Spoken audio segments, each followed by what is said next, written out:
셋이 아시아, 정동이, 비 내리는 아시아.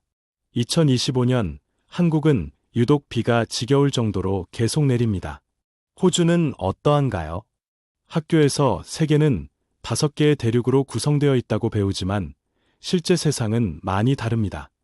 예를 들어 예루살렘은 분명히 아시아 대륙이 있지만 실질적으로는 아시아로 보기는 어려운 점도 있죠. 구소련 지역도 그러합니다. 러시아와 우크라이나는 아직 지루하게 전쟁 중인데 그 지역은 과연 아시아일까요? 이 반대의 경우도 있습니다. 호주는 하나의 대륙으로 이루어진 하나의 국가입니다. 그런데 정동희는 호주에게 묻습니다. 과연 아시아가 아닌가요? 셋이 아시아.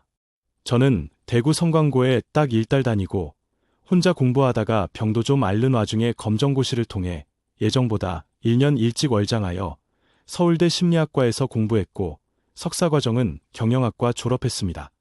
대구 동구 동네에서는 머리 좋다는 이야기도 들었지만 1986년 전국 수재들이 모인 관악 캠퍼스에서는 평범하게 학교 생활했고 천재 구경을 많이 했습니다. 그런데 내놓으라는 서울대 상대 졸업생들과 전국의 경제학 박사들이 많지만 놀랍게도 그들이 그동안 분석하지 못한 정말 중요한 키포인트를 제가 책으로 저술했습니다. 그 중에 하나는 2019년 3월에 출간된 한국경제시계바늘이 2019년 오후 3시에 진입한다고 주장하는 3시 코리아였습니다. 그리고 한국경제 장기 분석을 하면서 한국경제의 가장 근본적인 문제점, 그러니까 병증상은 국가부에서 민간부문 비중이 2000년부터 가파르게 감소하고 있는 반면 상대적으로 공공부문 비중은 증가하고 있다는 점을 지적한 2019년 12월 출간 저의 또 다른 책이었습니다. 어떻게 경제학을 정석으로 전공하지 않은 제가 결과적으로 서울대 상대 졸업생들과 경제학 박사가 지적하지 못한 매우 키포인트를 일목요연하게 당시에 지적해 놓은 것일까요? 많은 부문에서는 평범하지만 제가 흥미를 갖고 있는 이슈에 대해서는 진짜 천재적인 분석을 하는 애널리스트 출신이었기 때문일 것입니다. 하하. 저는 2024년 2월 6일 호주 앤서니 앨버니지 총리 및 그 똘마니 장관들도 전혀 눈치채지 못한 호주 정부 출자은행장의 거의 천문학적인 뇌물부패 사건을 호주 금융당국에 신고하면서 또 이 천재성이 발휘됩니다.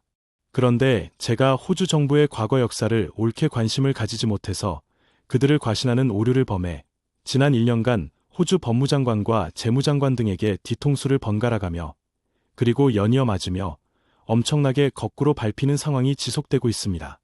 그리고 2025년 8월 저는 대다수 한국 국민들이 수년간 그냥 당하고 있었던 거대한 조작의 실체에 대한 실증적 증거가 존재한다는 깨달음을 하는 또 다른 천재성을 발휘하고 있는 중입니다. 너무 이야기가 길어지므로 과감하게 중략하고 결론으로 가봅시다. 비 내리는 아시아.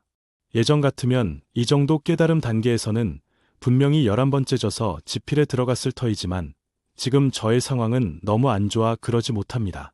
한 권의 책으로도 다 말하지 못할 거대한 상황 정리를 해야 되는데 제가 시간적인 여유도 없고 경제적 여유는 더구나 바닥이 난 지 오래되기 때문입니다.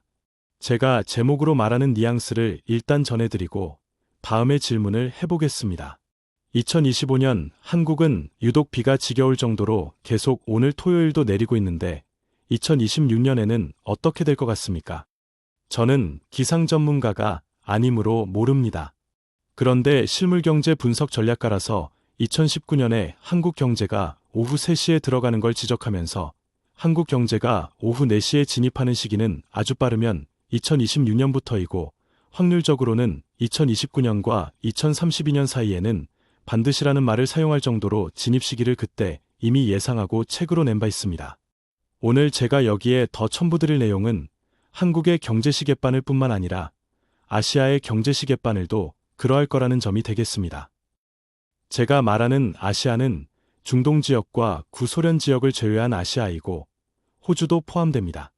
2019년부터 올해 사이 불과 6년 동안 제가 그 분야 전문가들도 하지 못하는 천재성을 무려 4개에 걸쳐 순차적으로 하고 있는 사례를 조금 전에 말씀드린 바 있습니다. 사실 하나 더 있는데 바로 2024년 11월 27일 SNS 등에 올린 믿거나 말거나 정동희 뷰 25년 한국 정치 전망, 박찬대와 정동희의 머리싸움 등이 있는데 생략합니다. 중국과 한국 그리고 호주 지도자에게 딱 한 가지씩만 제 입장에서 부탁드리며 줄입니다. 중국. 25년 9월 13일에 올린 장유샤가 만들어갈 중국, 정동희가 꿈꾸는 아시아 글 속에 재인용합니다. 시진핑 주석 바로 뒤에 있는 인물이 왜 지금으로부터 5년도 더 전에 한국중앙선거관리위원회가 제작하고 기재한 유튜브 동영상의 2편에 걸쳐서 소개되었다는 사실은 중국이 합리적인 방법이자 상호 공존하는 방식이 아니라 비합리적인 방법으로 그 영향력을 주변국에 증가한 결과 이와 같은 사례가 재발되지 않도록 제가 감히 말씀드립니다. 호주. 중국도 그렇고 심지어 북한도 호주가 1969년까지 실시한 원주민 동화 정책과 문명화 정책을 통해 호주 정부가 10만 명의 원주민 어린이들을 강제로 부모로 떼어놓고 백인 가정 및 선교기관 등에 위탁하는 식의 접근을 하지 않습니다. 시간이 많이 지났지만 지난 시간 이러한 행태의 잔유물인 비공개 제도를 이용하여 2024년 앤서니 앨버니지 총리가 국제표준에 반하는 금융정책의 무리한 시행 과정 속에서 나타난 정부 출자은행장의 대규모 뇌물부패 사건의 공익신고자인 정동희에게 가한 공권력 만행을 중단하기 촉구드린다. 한국.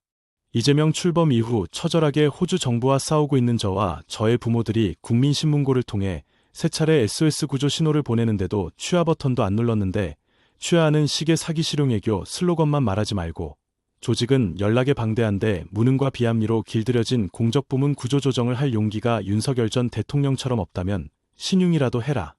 삽3시 코리아, 삽3시 아시아, 삽사인 정동희, 삽사인 신용이라도 해라.